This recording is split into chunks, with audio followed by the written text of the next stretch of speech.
नमस्कार, आप देख रहे हैं आर्या न्यूज। मैं हूं आपके साथ पल्लवी सिंह। रुक करेंगे इस वक्त की सबसे बड़ी खबर की ओर। दिल्ली से एक बड़ी खबर, दुखद खबर आपको बता रहे हैं, जहां पे पूर्व क्रिकेटर यशपाल शर्मा का निधन हो गया है। बता दें, यशपाल शर्मा का हार्ट अटैक से निधन हुआ है। 1983 में विश्व कप जिताने वाली टीम का हिस्सा रहे थे यशपाल। 66 साल की उम्र में हार्ट अटैक आने से उनका निधन हो गया है। बड़ी और अहम खबर इस वक्त की आपको बता रहे हैं, बेहद ही ज्यादा दुखद खबर इस वक्त की है। 66 साल की उम्र में हार्ट अटैक से एक महान क्रिकेटर का निधन हो गया है। बता दें, पूर्व क्रिकेटर यशपाल शर्मा का निधन हो गया है।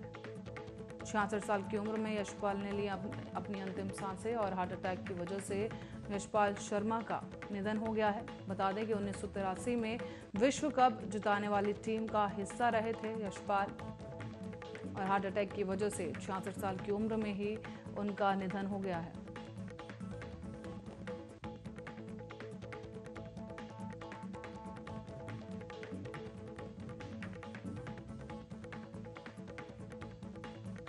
और इसी के साथ ही रुक करेंगे अगली बड़ी खबर की ओर। लखनऊ से एक बड़ी और अहम खबर सामने आ रही है, जहां समाजवादी पार्टी की समीक्षा बैठक अब शुरू कर दी गई है। जहां सपा प्रदेश कार्यालय पर ये समीक्षा बैठक की गई, जहां अखिलेश यादव की अध्यक्षता में इस मीटिंग को किया जा रहा है। बता दें, जिलाध्यक्ष और जिला महासचिव मौजूद हैं और पार्टी कार्यालय पर एक बड़ी मीटिंग चल रही है। माना जा रहा है कि ये एक मंथन किया जा रहा है सपा का, जहां पर सभी कार्यकर्ता और नेता यहाँ पे मौजूद हैं। जिलाध्यक्ष और जिला महासचिव जो है यहाँ मौजूद हैं, और इसी बीच पार्टी कार्यालय पर एक बड़ी अहम बैठक यहाँ पर चल रही है, जहां अखिलेश यादव खुद इस बैठक में मौजूद हैं। और इसी के साथ ही चुनाव में मिली हार के बाद ये समीक्षा बैठक की जा रही है, जहां पर सपा प्रदेश कार्यालय पर यह समीक्षा बैठक आयोजित की गई, जहां अखिलेश यादव खुद इस अध्यक्षता करते हुए इस मीटिंग में अहम मंथन करने जा रहे हैं। बता दें, पार्टी कार्यालय पर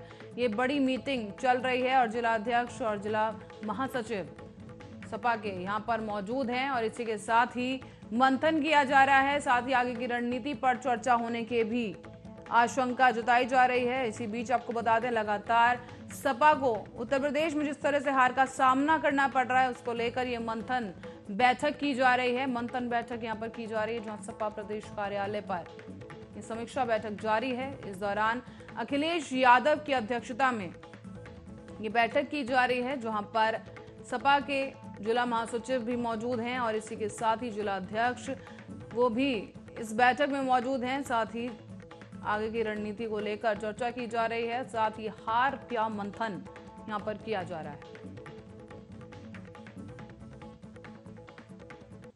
और इसी बीच एक और बड़ी खबर सामने आ रही है, जो आपको बता दें कि 15 जुलाई को प्रधानमंत्री मोदी का वाराणसी दौरा होने जा रहा है, जहां पर प्रधानमंत्री के वाराणसी दौरे के लिए तैयारियां पूरी कर ली गई हैं। इस बीच बीएचयू परिसर छावनी में तब्दील हो गया है, जहां पीएम के हेलीकॉप्टर लैंडिंग का ट्रायल किया गया है।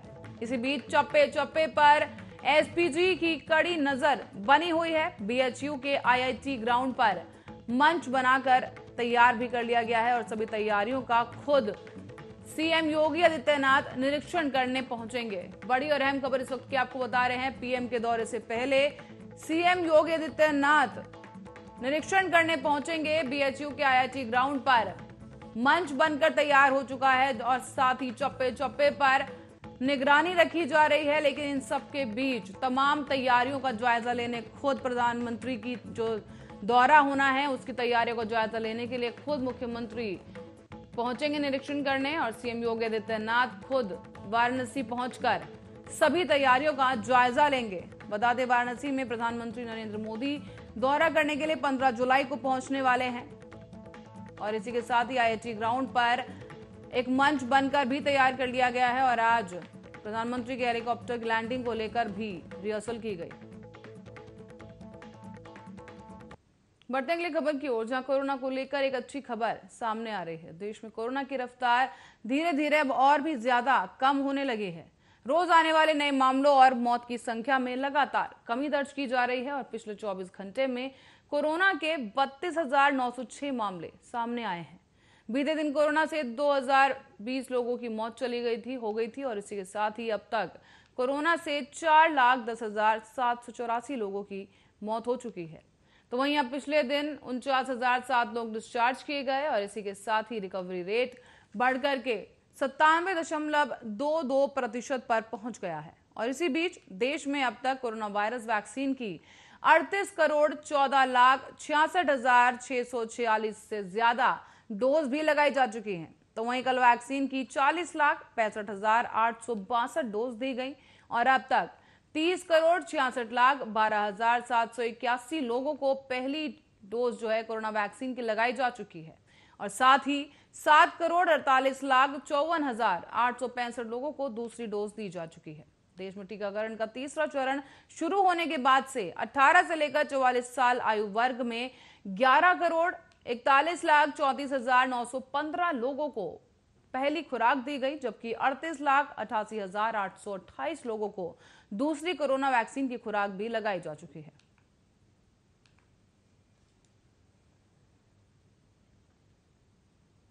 और इसी बीच एक और बड़ी खबर की ओर रुख करेंगे। बता दें, प्रियंका गांधी के लखनऊ कार्यक्रम में बदलाव कर दिया गया है। 14 जुलाई की जगह अब 16 जुलाई को प्रियंका गांधी वाड्रा आएंगी और इसी बीच अब 16 जुलाई को लखनऊ आएंगी प्रियंका गांधी वाड्रा। बता दें, कांग्रेसी नेताओं के साथ एक अहम मीटिंग करने के लिए प्रियंका गांधी वाड्रा यहां पहुंचेंगी और इसी के साथ ही इनके कार्यक्रम में एक बदलाव किया गया है। हालांकि बदलाव के पीछे के कारण की पुष्टि अभी तक नहीं हो पाई है, लेकिन आपको बता दें कि 14 जुलाई को होने वाली इस बैठक को अब बदलकर 16 जुलाई कर दिया गया है। 16 जुलाई को प्रियंका गांधी वाड्रा लखनऊ पहुंचेंगी और पार्टी कार्यकर्ताओं के साथ बातचीत की जाएगी। बता दें, 14 की जगह अब 16 जुलाई को प्रियंका गांधी लखनऊ पहुंचेंगी और अब 16 जुलाई को लखनऊ आएंगी प्रियंका गांधी। इसी के साथ एक अहम मंथन बैठक की जानी है। कांग्रेस में भी लगातार मंथन जारी है और कांग्रेस नेताओं के साथ एक अहम मीटिंग करने प्रियंका गांधी लखनऊ पहुंचेंगी। और इसी बीच फिरोजाबाद से एक बड़ी खबर आपको बता दें, जो मामूली बात पर दो भाइयों में विवाद हो गया है।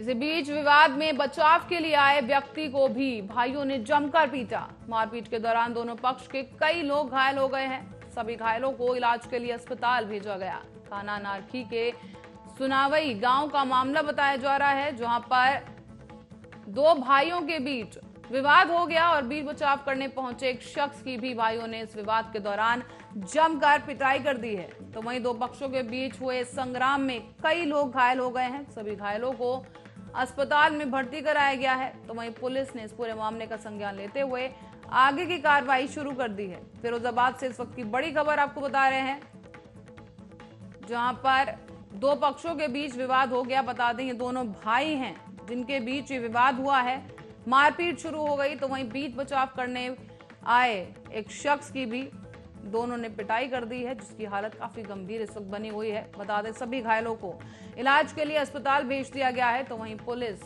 इस पूरे मामले में कार्रवाई कर रही है। थाना नरखी के सुनावई गांव का मामला बताया जा रहा है।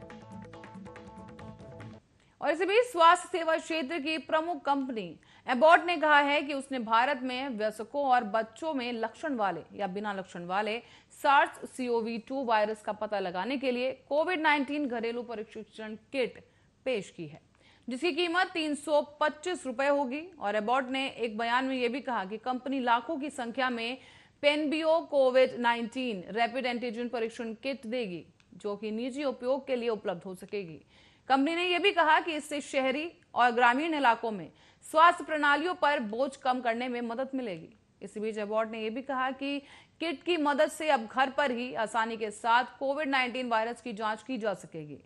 कोरोना जांच किट को लेकर अब एबॉट कंपनी की ओर से बयान जारी कर कहा गया है कि कंपनी लाखों पेनबियो कोविड-19 रैपिड एंटीजन परीक्षण किट देगा, जिसका उपयोग खुद से किया जा सकता है। कंपनी ने आगे बताया है कि अगर लोग इस किट के सहारे जांच करते हैं तो शहरी और ग्रामीण भारत में स्वास्थ्य प्रणालियों पर बोझ कम हो जाएगा और इसी बीच लोग आसानी से पता लगा सकेंगे कि क्या वो कोरोना संक्रमित हैं या नहीं। और इसके साथ ही समय रहते सही उपचार और क्वारंटीन का जो पीरियड है वो आराम से पूरा किया जा सकेगा। इसके साथ ही आपको बता दें, इस किट का उपयोग स्वयं प्रशिक्षण के लिए होगा और खुद से परीक्षण किया जा सकेगा और देखभाल के साथ ही कार्यस्थलों पर परीक्षण की भी पेश की जा सकेगी और ऐसा होने से वर्कर काम पर आएंगे और बिना किसी डर के काम कर सकेंगे।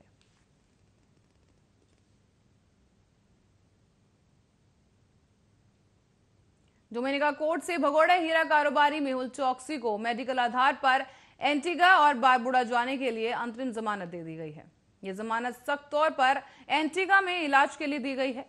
चौकसी को यात्रा के लिए फिट प्रमाणित होने तक अंतरिम जमानत मिली है, जिसके बाद उसे डोमिनिका लौटना होगा और डोमिनिका में 23 मई को अवैध प्रवेश के लिए गिरफ्तार और जेल में बंद भगोड़े हीरा कारोबारी मेहुल चौकसी को डोमिनिका की एक अदालत ने सोमवार को चिकित्सा के आधार पर यह जमानत दी है। चौकसी एंटीगा और बारबुडा से लापता हो गया था और साथ ही वो भारत से फरार होने के बाद 2018 से ही वहां रह रहा था। इसी बीच 62 साल का हीरा कारोबारी 13,500 करोड़ रुपए के पंजाब नेशनल बैंक धोखाधड़ी मामले में भारत में वांटेड है।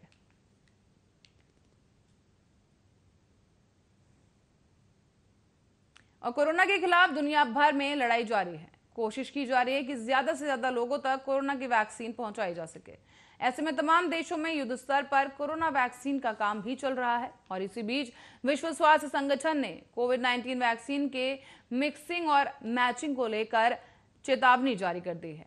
बताते चलें कि WHO ने कहा है कि अभी इसे लेकर कोई डाटा सामने नहीं आया है, लेकिन सोमवार को संगठन की मुख्य वैज्ञानिक डॉक्टर सौम्या स्वामीनाथन ने चेतावनी देते हुए कहा है कि अलग अलग कंपनियों के बने हुए वैक्सीन का इस्तेमाल पहले और दूसरे डोज के तौर पर करना एक खतरनाक ट्रेंड है।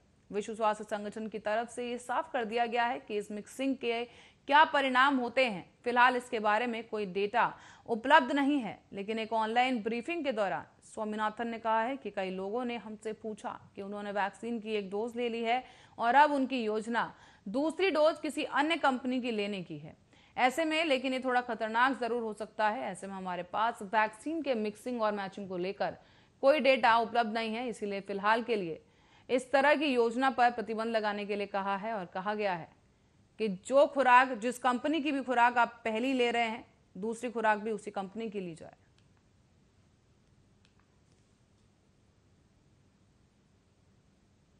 और अब यात्रियों की राह आसान करने के लिए रेलवे कुछ स्पेशल ट्रेन चलाने जा रही है। लंबी दूरी की ट्रेनों में अब रेलवे ने आरक्षण की सुविधा शुरू कर दी है। हालांकि स्पेशल ट्रेन ये होंगी और यात्रा किराया भी इन ट्रेनों में ज्यादा होगा।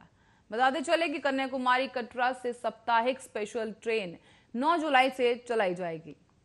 इसके साथ ही कटरा कन्याकुमारी की साप्ताहिक स्पेशल ट्रेन 12 जुलाई से चलेगी और इसी की तरह चंडीगढ़ और मदुरई की जो द्विसाप्ताहिक स्पेशल ट्रेन है वो 11 जुलाई से चलाई जा सकेगी।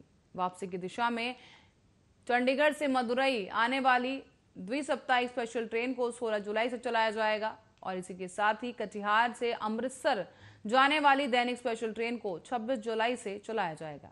वापसी की दिशा में ट्रेन जो कि अमृतसर से कटिहार पहुंचेगी, इसकी दैनिक स्पेशल ट्रेन को 29 जुलाई से संचालित किया जाएगा और इसके अलावा किशनगंज से अजमेर जाने वाली साप्ताहिक ट्रेन को सप्ताह में 3 दिन चलाया जाएगा और ये ट्रेन 23 जुलाई से चलेगी। वापसी की दिशा में ट्रेन अजमेर से किशनगंज के लिए रवाना होगी और हफ्ते में सिर्फ 3 दिन के लिए रवाना होगी, जिसे 26 जुलाई से चलाया जाएगा।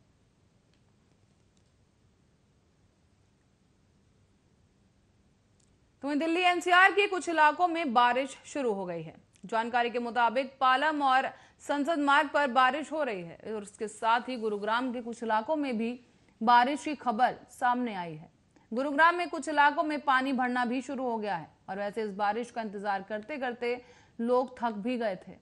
इसी बीच अब दिल्ली के मॉनसून पर मौसम विभाग की सारी भविष्यवाणी फेल रही।